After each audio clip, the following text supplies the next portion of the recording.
Semua, selamat datang di Ngobrol Sore Semaunya live Instagram bersama BNI. Sekarang udah di episode 6. Senang banget kita ketemu lagi, temu kangen di hari Senin jam 7 malam. Jadi teman-teman jangan lupa setiap hari Senin jam 7 malam akan ada Ngobrol Sore Semaunya bersama BNI live di Instagram gue pastinya. Dan di sesi live Instagram Ngobrol Sore bersama BNI, gue hadir bersama BNI untuk memberikan pesan kepada generasi muda untuk dapat lompat lebih tinggi dalam mencapai mimpi yang kalian miliki. Bersama BNI semua akan jadi lebih mudah. By the way, ini gak ada yang bilang gak ada suaranya, aman kan ya suara gue? Oke, aman. Hai semua, halo. Oke, dan yang tidak kalah seru di tahun ini, BNI kembali mengadakan undian rezeki BNI dengan format yang baru dan berbagai hadiah menarik teman-teman. Jadi kalau kalian mau mendapatkan hadiah yang sangat menarik, jadi dengan undian rezeki BNI nggak pakai nanti, kamu bisa mendapatkan mobil Tesla, Toyota Hilux, Toyota Race, dan Honda PCX. Kamu cukup tukarkan BNI Point Plus kamu jadi kupon undian di BNI Mobile Banking mulai 1 Agustus kemarin hingga 31 Januari 2022. Info lebih lanjut bisa kunjungi ke bit.ly undian rezeki BNI dan bisa juga cek Instagram BNI 46. Dan buat kamu yang belum punya tabungan BNI, gampang banget, jadi segera buka tabungan digital, cukup selfie di BNI Mobile Banking. Jangan lupa tingkatkan terus transaksi kamu dengan BNI Mobile Banking dan kartu debit BNI supaya BNI Point Plus kamu bertambah untuk bisa menang di undian rezeki BNI nggak pakai nanti. Dan yang membuat episode kali ini semakin spesial adalah karena gue akan ngobrol bareng salah satu teman gue. Udah berapa kali juga ngobrol di Ngobrol Sore Semaunya. Hari ini gue akan ngomongin soal hal-hal yang seru banget. Jadi kita undang aja Raditya Dika. Halo, kedengeran nggak suara gue? Dengar dengan Hai Dit. Halo, Put. Kenapa kok kayak happy banget gitu? Hah? Apa kabar Raditya Dika? Baik, lagi kayak happy gitu. Kenapa gitu? Nggak apa-apa. Alhamdulillah. Radit juga lagi happy Oke. kah? Happy, gue mah selalu happy. Gimana, Put? Apa kabar, Put? Baik. Dit, gimana operasi? Lu kan operasi kan? Lancar kemarin operasinya, Dit? Kemarin lancar operasi usus buntu. Cepet sih kalau sekarang karena teknologinya udah bagus kali ya. Cepet banget, dokternya juga oke gitu. Jadi usus gua dipotong, abis itu besoknya setelah operasi udah langsung bisa bikin konten. Lo sebelumnya bikin konten kan? Sebelum lo usus buntu, sebelum lo operasi kan lo bikin konten sama bini lo kan? Iya, sebelum operasi bikin bikin video reels, sesudah operasi bikin juga video reels. Jadi emang emang ini banget. Lo video lo sama Anissa. Menurut gue lucu banget Kenapa? sih. Gue Oh, suka yang banget itu. video lo. Menurut gue lucu banget. Ini by the way banyak yang komen soal tanya aku terjawab sudah. Oh ya Oh teman-teman iya, jangan lupa. satu-satunya acara yang membuat gue keluar rumah adalah TTS untuk bertemu Makasih sama Om Deddy. ya, Dit. By the way, kita kan udah ngobrol. Lo juga udah di NSS sering banget juga. Udah 3 kali lo Ah, di NSS. ya, heeh. Nah, dan gue udah sering tanya ini sih, Dit. Tapi gue mau tanya lagi. Heeh, Ceritain dong, heeh, Dit, karir lo sampai sekarang. heeh. Karena kan kita tahu awal karir lo dulu dia penulis dan sekarang dan akhirnya lo bisa terus Hmm. mengerjakan. Ceritain dong, Dit, awalnya gimana? Waduh, kalau cerita awalnya panjang banget ya, dan langsung flashback betapa tuanya umur gue ya. Kalau ditanya awalnya kayak gimana. Jadi saat itu lagi Romusha, zaman penjajahan Jepang. Terus gue pulang sekolah. Enggak, enggak dong, enggak setua itu juga dong gue. Enggak, jadi waktu waktu gue kecil emang gue tuh suka banget baca. Dan perjalanan seorang pembaca itu kan perjalanan seorang penulis ya. Lama-lama dari suka baca jadi pengen nulis. Dan belajarlah hal-hal yang berhubungan dengan kepenulisan. Termasuk diantaranya waktu itu gue sempat pengen belajar nulis dari beberapa macam buku gitu kan. Di sekolah juga diajarin sama guru bahasa Indonesia gue. Ikut lomba cerpen dan akhirnya jadi penulis deh. ketika udah gede. Kalau sejarah singkatnya sih kayak gitu ya. Dan setelah dari penulis tuh jadi macam-macam tuh, jadi YouTuber, stand up comedian dan lain-lain. Dit, tapi ceritain lo gimana karir pertama. Saya kan lo udah penulis nih, terus tiba-tiba apa yang lo untuk kayak pindah ke bidang yang lain? Itu yang pertama. Terus apakah Heeh. menurut salah satu skill yang lo punya adalah adaptif, dan berarti lo ngeliat nih apa Hmm. opportunity yang lo berpindah-pindah atau gimana? Hmm. Jadi itu bermula dari pendapat salah satu orang temen gue ya, yang ketika gue lagi seneng-senengnya jadi penulis, terus dia bilang yang namanya penulis itu kan karirnya nggak ke atas, dia bilang nggak ada yang dari penulis tuh jadi manajer penulis, abis itu jadi direktur penulis, itu tuh nggak ada. Adanya adanya penulis ya penulis aja. Jadi gimana lo ngebangin karir? Dia bilang waktu itu kayak gitu. Nah, gue tuh kepikiran gitu, jangan-jangan kalau gue nggak ngembangin karir bisa ke atas, mungkin gue bisa ke samping. Jadi yang tadinya jadi penulis, manajer penulis, direktur penulis, gue bisa ke samping. Dari penulis, ya mungkin penulis naskah, jadi sutradara, sutradara jadi stand up comedian, dan akhirnya sampai sekarang jadi muter gitu. Jadi kalau pertanyaan lo tadi, kenapa sih gue banyak banget profesinya dan kesannya itu adaptif banget? Sebenarnya profesi gue tuh cuma satu sih, storyteller gitu. Jadi gue senang bercerita aja dan berceritanya lewat berbagai macam medium gitu. Dan kenapa banyak ininya apa namanya ceruk-ceruknya ya karena gue nggak punya karir ke atas kan, ya gue bikin ke samping aja jadinya. Nah, Dit, berarti kan bisa dibilang sebenarnya dari situ kan lo juga berarti emang selalu align sama passion lo kan, Dit, sama skill Hmm. dari. Tapi kan Hmm. nggak semua village atau memiliki pekerjaan sesuai dengan passion nih, Dit. Karena kan Heeh, sebenarnya tema passion. Kalau dari heeh. experience lo berhasil turn passion lo menjadi profit gitu, into profit atau into kayak business lah, Dit. Nah itu dia ya, gue tuh sebenarnya agak agak gimana gitu soal passion ya, karena kalau kita datang ke seminar-seminar motivasi kan yang dibahas kan selalu soal temukan passion Hmm. kamu. Apa passion kamu? Gue tuh ngerasa passion itu semacam kata yang kalau kita nggak hati-hati menerjemahkannya itu kita jadi terjebak gitu dalam artian kayak sesuatu yang lo passionate banget. Kan tapi banyak juga orang passionnya cuma rebahan kan. Gue passion gue rebahan doang. Gue passion gue cuma nonton Netflix di rumah gitu. Ya gimana cara mereka membuat itu jadi sesuatu yang menghasilkan uang atau jadi karir kan nggak susah juga gitu. Ya cari passion juga penting ya, bagus juga gitu ya. Tapi yang lebih penting adalah mencari sesuatu ketika lo lagi ngerjain tuh rasanya kayak lagi main-main. Tapi orang lain kalau ngelihat lo ngerjain itu, mereka pikir lo lagi kerja gitu. Jadi ada elemen, ada nilai ekonominya gitu Put maksudnya. Kadang-kadang orang kan kalau misalnya kayak passion gue tuh rebahan. Gue tuh emang suka suka malas-malasan di kasur. Tapi kan nggak ada nilai ekonomi dari rebahan kan. Ya mau gimana gitu. Jadi mencari nilai ekonomi itu yang kadang orang suka lupa soal passion gitu. Passion dia lari gitu misalnya. Ya gimana cara menerjemahkan itu jadi punya muatan ekonomi kan? Gimana caranya itu bisa menghasilkan uang? Nah makanya kita harus ngelakuin sesuatu yang rasanya tuh kayak lagi main-main ngerjainnya. Tapi orang ngelihat lo lagi kayak kerja. Kayak lu kan, lu jarang banget cuti kan, lu nggak pernah libur kan, kerjaannya kerja terus kan. Tapi kalau kalau orang nanya, Put lo kerja mulu, mungkin lo agak bingung karena bagi lo ini kan main gitu loh. Lo kan emang seneng, ya nggak sih? Kayak ngobrol sore semaunya aja kan mulainya dari lo emang pengen picking picking up people's brain aja kan, lo pengen pengen tahu menurut dia apa segala macam. Itu kan main buat lo kan. Lo tiba-tiba jadi ada sponsor lah, tiba-tiba jadi program lah. Nah itu kan orang lihatnya kayak kerja gitu loh. Nah jadi maksudnya di sini adalah kita harus pintar nyari itu Put menurut gua. Pintar nyari jembatan dari sesuatu yang lo senang ngelakuin, terus uangnya ada di mana gitu. Itu menurut gua sih.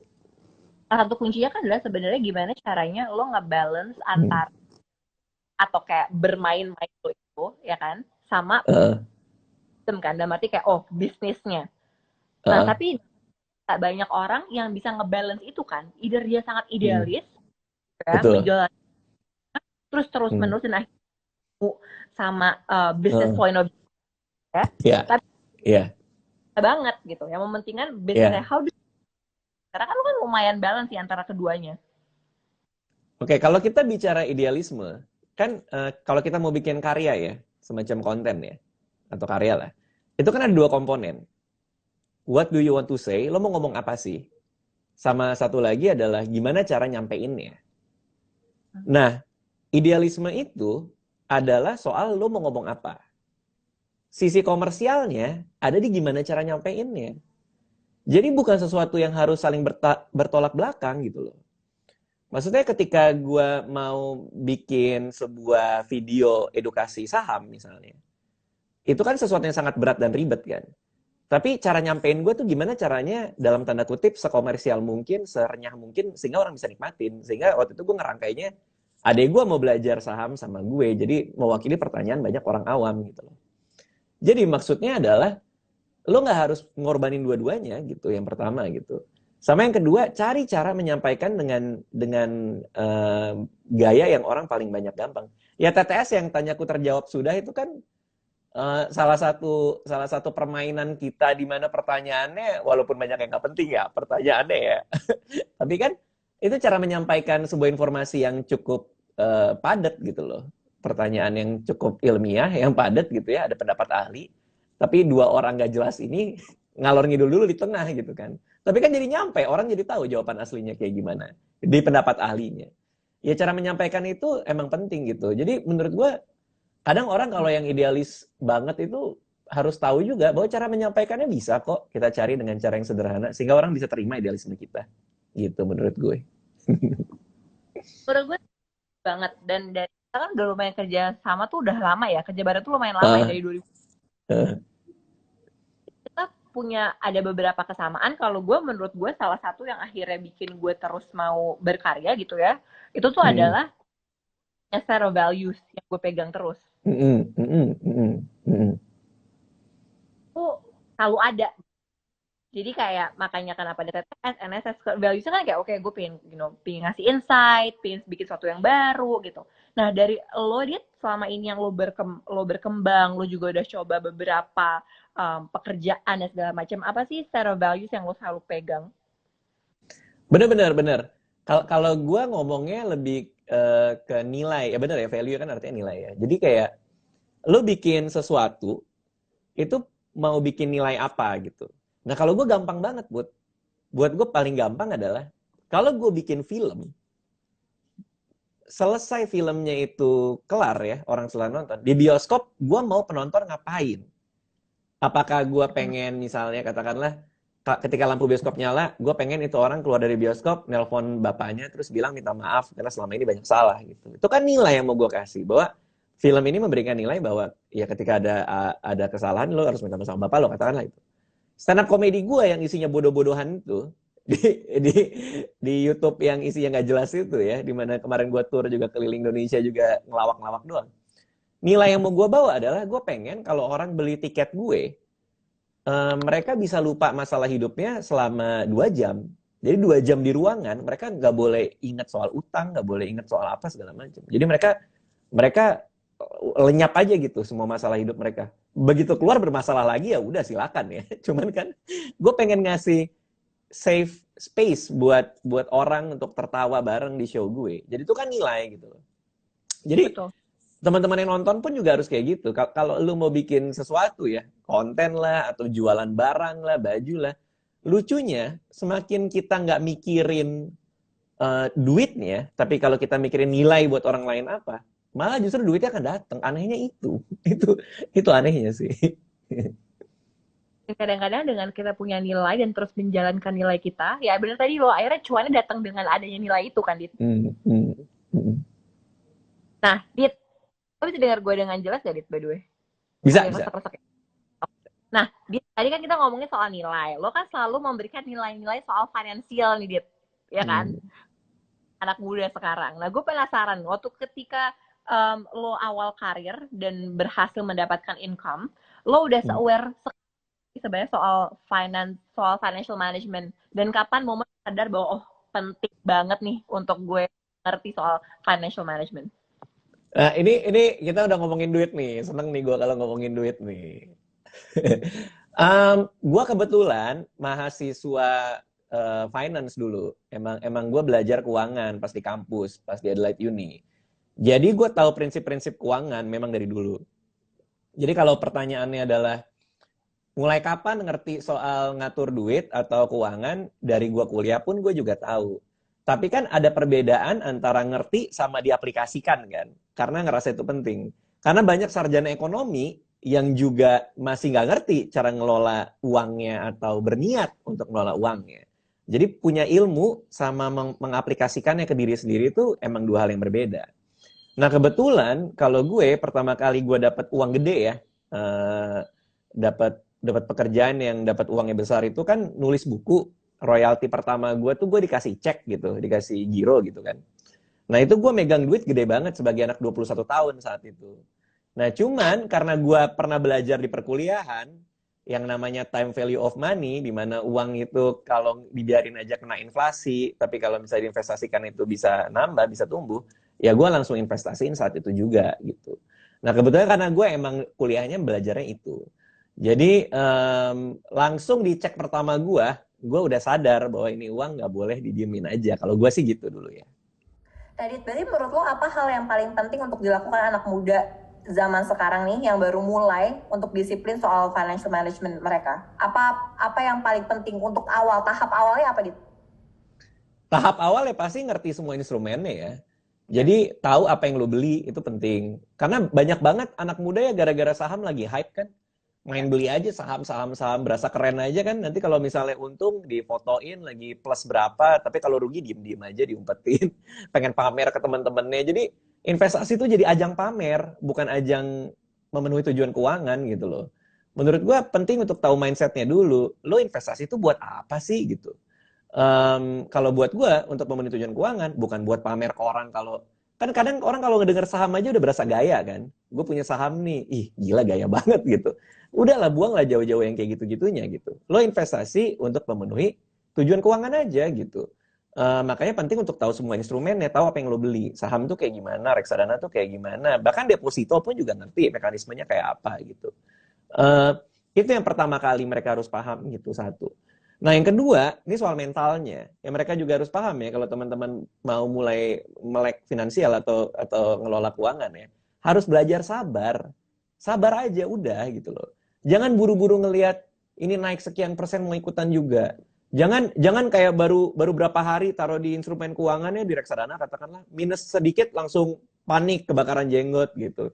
Sabar aja gitu. Semua tuh hal baik pasti butuh proses. Sabar ngelihat teman pamer di Instagram punya handphone paling baru gitu. Terus mau beli juga, nggak usah gitu. Kita berpikir aja untuk sabar gitu. Setiap kali kita mau spending, mau apa segala macam, sabar aja dulu. Jadi itu kayaknya fondasi yang teman-teman juga harus pahami juga sih. Nah, menurut gue salah satu yang bisa dilakukan juga nih untuk menyiapkan financial plan sejak muda adalah dengan memiliki tabungan. Ya nggak sih, Dit? Jadi kayak ngomongin tabungan nih, Dit. Zaman sekarang kan semua itu butuh yang mudah dan instan ya. Jadi BNI punya solusinya, Dit. Yaitu dengan buka tabungan BNI cukup selfie di BNI Mobile Banking. Jadi buka tabungan cukup dengan smartphone dan KTP. Bisa dilakukan dimanapun dan kapan aja.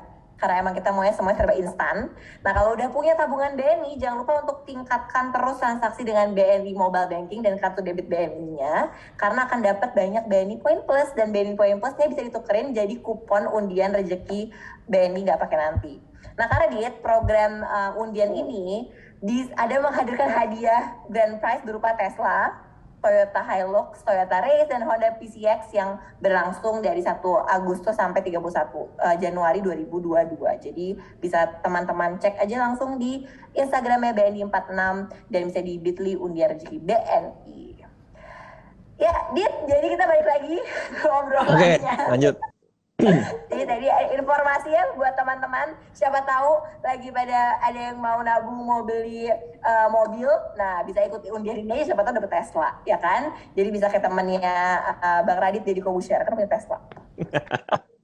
Jadi balik lagi Dit ke obrolan kita. Nah selama pandemi kan lo termasuk orang yang cukup strict. Gue tahu banget lo strict. Kenapa? Karena susah banget untuk lo syuting TTS, ya kan? Iya. Tapi gue juga tahu lo tuh di rumah pun lo tetap produktif. Lo bikin kelas, menulis lah apa dan segala macamnya. Dit, ini kan semua lumayan susah ya buat kita, apalagi buat gue untuk work from home. Karena gue orangnya sangat work from office banget. Gimana sih caranya Dit lo masih bisa produktif sampai saat ini? Gimana caranya lo bisa tetap produktif di dari kayak sekarang, situasi sekarang ini?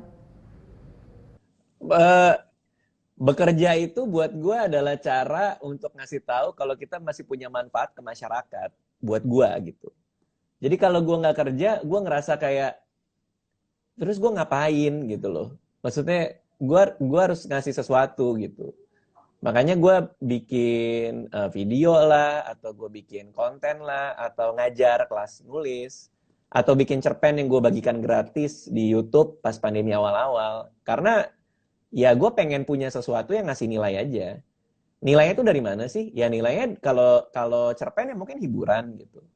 Kalau gue bikin video-video soal keuangan di YouTube ya mungkin untuk orang lebih tahu gitu soal keuangan.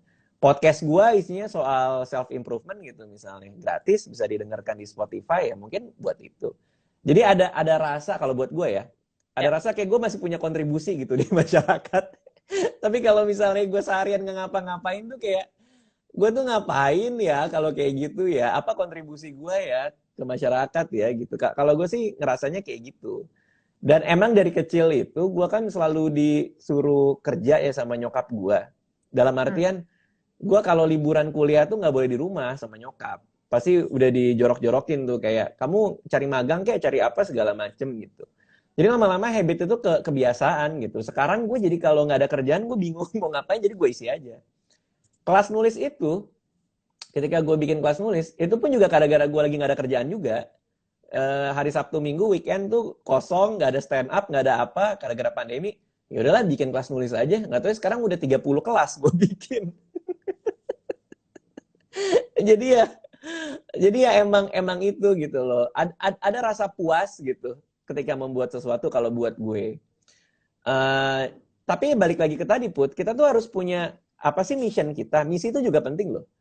Kayak lo tuh mau ngapain sih sebenarnya dalam hidup? Misalnya misi lo adalah gue pengen supaya semua orang, misalnya ya contoh ya, melek finansial. Itu kan misi yang lo bawa di dada lo kan. Jadi apapun yang lo bikin akan ngikut ke misi lo ini gitu. Jadi lo bangun pagi, ketika lo bangun lo punya tujuan gitu loh. Karena lo punya misi buat lo capai. Ya ngapain kalau lo nggak punya misi? Terus lo bangun tidur mau ngapain gitu? Kerja, oke kerja. Tapi apa motivasi kerjanya? Jadi lo kayak di kantor juga bingung apa segala macam. Nah bahkan pas zaman gua kerja kantoran dulu ya, gua kan pernah kerja kantoran juga jadi jurnalis gitu. Ketika gua kerja kantoran pun misi gua adalah ya gua pengen membuat berita yang dengan bahasa sernyah mungkin sehingga orang bisa mengakses gampang mungkin gitu loh. Ketika gua jadi jurnalis dulu gitu. Ya makanya itu yang gue bawa ke kantor gitu. Jadi gue punya api di dada gue buat gue masuk kantor. Kalau kagak, kalau misalnya kerja cuma buat gaji, lo nunggu tiap tanggal 25, tiap tanggal 28, apa yang lo lakuin di meja kerja lo gitu. Jadi kan lo bingung gitu loh maksudnya. Ya gaji udah pasti penting. Cuman kan kalau misi itu kan jauh lebih menarik lo ke pekerjaan gitu. Menurut gue ya. Tapi gue setuju sih, Dit. Menurut gue juga selama masa pandemi ini justru kayak bahkan banyak banget opportunity nggak sih, Dit, yang bisa diambil. Kayak bahkan si EXO kerjasama kita kan juga adanya munculnya kan ya karena pandemi kan. Karena kayak, kayaknya kita harus bikin sesuatu di masa pandemi ini gitu. Nah, Dit, tapi share dong strategi dari lo terutama untuk anak-anak muda nih, biar terus produktif dan dalam berbagai kondisi gitu, supaya mereka bisa lompat lebih tinggi terus mencapai mimpi mereka. Karena kan nggak semua, gimana sih Dit, biar kita tuh bisa, buat anak-anak muda, ya gimana sih kita bisa produktif?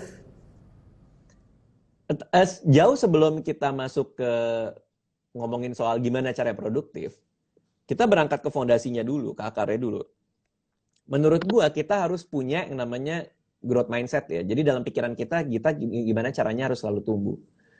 Yang sangat berbahaya ya, yang gua lihat banyak banget anak-anak muda sekarang punya, adalah namanya itu self-serving bias. Jadi menyalahkan segala sesuatu di luar diri mereka atas ketidakmampuan diri mereka. Contohnya misalnya, ketika ujian, terus ujiannya dapat jelek, terima nih nilai ujian gitu, dapatnya jelek.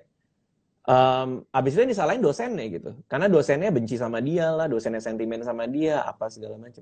Ketika ngerjain tugas kelompok, terus dapat nilai jelek di tugas kelompoknya, disalahin teman-temannya. Iyalah dia cuma kerjanya makan doang. Iyalah gue dapat teman kelompok yang bodoh, iyalah yang ini. Terus ngeliat teman kelompok lain, pantas aja dia baik, bagus, soalnya dia punya ini, punya itu, segala macam gitu loh. Nah, kebiasaan menyalahkan hal eksternal lain atas apa yang kita buat, itu berbahaya buat gue. Karena oke lah lo nyalahin orang lain gitu. Ya terus apa yang terjadi selanjutnya? Hidup lo kan akan tetap berjalan gitu loh. Jadi kalau kita punya growth mindset, kita menghadapi pandemi, maka pemikiran kita bukan, gue nggak bisa ngapa-ngapain karena pandemi di luar. Tapi seharusnya menjadi, di luar ada pandemi, gimana caranya gue menganggap ini sebagai sebuah tantangan ya, bukan halangan nih. Tantangan dan kesempatan buat tumbuh. Dan banyak banget yang gue bikin selama pandemi gara-gara mikir kayak gitu loh. Industri buku sedang terpukul pas pandemi. Gue pengen nulis lagi. Ya gue bikin aja cerpen di YouTube, terus gue gratisin sehingga semua orang baca gitu kan. Nah terus uangnya dari mana? Gue diketawain banyak banget teman-teman penulis pada saat gue gratisin cerpen gue di YouTube supaya mereka baca, supaya orang bisa baca. Mereka nanya, duitnya dari mana? Lo nggak dapat royalti, nggak dapat apa gitu. Ya gue bikin kelas yang ngajarin cara bikin cerpen yang kayak gue buat gitu loh. Kan jadi masuknya dari situ gitu. Jadi artinya kalau kita berpikiran bahwa ini adalah opportunity buat gue tumbuh, paling nggak kita punya landasan itu dulu. Mau berhasil apa enggak itu urusan nanti ya. Yang penting kan kita punya landasan itu dulu gitu loh. Jangan yang gue nggak bisa ini karena ini, gue nggak bisa ini karena ini gitu. Ya susah gitu buat majunya kalau menurut gue sih. Nah, yang paling penting tuh awalnya mindset ya, Dit. Iya, itu fondasinya. Baru kita bisa ngomongin produktivitas. Baru kita bisa bicara soal, oke, lo udah punya growth mindset. Ya. Sekarang ngerjainnya gimana supaya produktif? Nah, kita baru bisa tuh bicara soal bekerja dengan efektif. Ya, kalau gue selalu misalnya tiap bangun pagi, hal pertama yang gue kerjakan di pagi hari setelah bangun adalah hal yang paling penting harus selesai. Kalau gue gitu. Supaya karena kan gue punya kebiasaan nunda-nunda tuh. Jadi harus yang selesai duluan gitu. Gue punya prinsip yang namanya batching gitu. Jadi kalau misalnya gue ngerjain sebuah tugas, harus sekali duduk dalam 3 jam, tapi banyak yang selesai gitu misalnya. Gue punya prinsip lagi, ngerjain kecil-kecil, sedikit-sedikit. Jadi gue ngerjain satu, habis itu gue main game. Ngerjain satu lagi, main game gitu. Jadi ya macem-macem gitu. Gitu sih. Nah, Tia tuh udah ngomongin soal journey lo juga kan. Dan gue selalu nanya juga sih, ini kita udah mau, karena kita udah ngobrol hampir 30 menit lebih. Gue selalu nanya juga di NSS sebenarnya. Nah, gue penasaran nih sama apa enggak gitu. Apa sih, kan udah punya achievement nih sekarang yang udah banyak lah, Dit. Ada nggak sih yang belum kesampaian, Dit? Apa hal yang lo mau lakukan yang belum kesampaian? Yang belum kesampaian ya, gue pengen apa ya? Gue pengen ngajak anak gue jalan-jalan sih, itu aja sih. Selama pandemi ini kasihan loh anak gue di rumah doang loh. Gue juga udah empet banget tiap hari harus dengerin Johnny Johnny Yes Papa tiap pagi nyanyiin dia lagu kan. Udah lama-lama kesel juga gue sama si Johnny kan. Jadi ya gue pengen cepet lah ini semua pandemi ini kelar supaya gue bisa jalan-jalan sama anak-anak gue gitu. Itu aja sih kalau gue. Tapi kalau untuk untuk karir, untuk ambisi, Dit, apa yang lo pingin lakukan, apa yang belum terjadi, sama apa sih yang paling orang sebenarnya lo tuh pingin orang ingat lo sebagai apa, Dit? Legacy apa yang lo mau tinggalkan?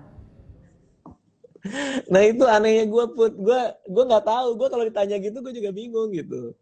Lo mau bikin apa? Karena hidup gue jalan gini-gini aja gitu. Jadi satu karya baru, ntar bikin lagi gitu. Karena gue orangnya cukup bosanan juga kan. Makanya tiba-tiba nanti bikin buku, tiba-tiba lagi nanti stand up, tiba-tiba ngurusin YouTube, tiba-tiba sekarang gue lagi aktif banget bikin reels di Instagram yang isinya semuanya nggak jelas gitu kan. Jadi ya gue hanya ikutin apa sih kira-kira hidup ini ngebawa gue kemana, gue mau bikin apa sih, sebenarnya cuma ngikutin itu aja. Tapi kalau bicara legacy, ya paling gue pengen semua yang gue tahu soal menulis komedi dan lain-lain itu bisa gue turunkan ke teman-teman yang juga butuh gitu, sehingga bisa jadi lebih baik dari gue. Dan gue seneng ngajar soalnya, karena kan keluarga gue keluarga pengajar kan, nyokap gue juga dosen gitu. Gue seneng ngajar gitu, dan gue seneng kalau murid gue ternyata jauh lebih baik dari gue gitu. Jadi gue happy sih. Legacy gue ya mungkin itu, ilmu yang gue punya aja gitu. Dit, tau gak ada satu lagi yang belum kesampaian yang kita pingin banget kerjain bareng? Ya. Bikin toko kopi, Dit. Itu dari kapan tahu dah? Itu dari kita podcast bareng ya di tempat gue ya. Dit, ayolah. Ayo. Ntar kita ngobrol ya. Ngobrol ya. Iya. Oke, Dit, ini pertanyaan terakhir yang gue selalu tanya di NSS. Dan kayaknya lu pemecah rekor deh, Dit. Karena gue tanya ini 3 kali. Gak pernah gue ngundang pembicara lebih dari 1 kali selain lo di NSS. Dit, sorry, akhirnya kita harus pindah ke Zoom karena HP hang. Gak apa-apa. Pertanyaan terakhir adalah, ini yang gue selalu tanya ke lo juga kalau di NSS. Apa yang lo mau sampaikan ke Radit di 5 tahun mendatang? 5 tahun lagi nih, Radit 5 tahun lagi. Iya, gue mau bilang bahwa, hai, ini udah 3 kali kita ketemu.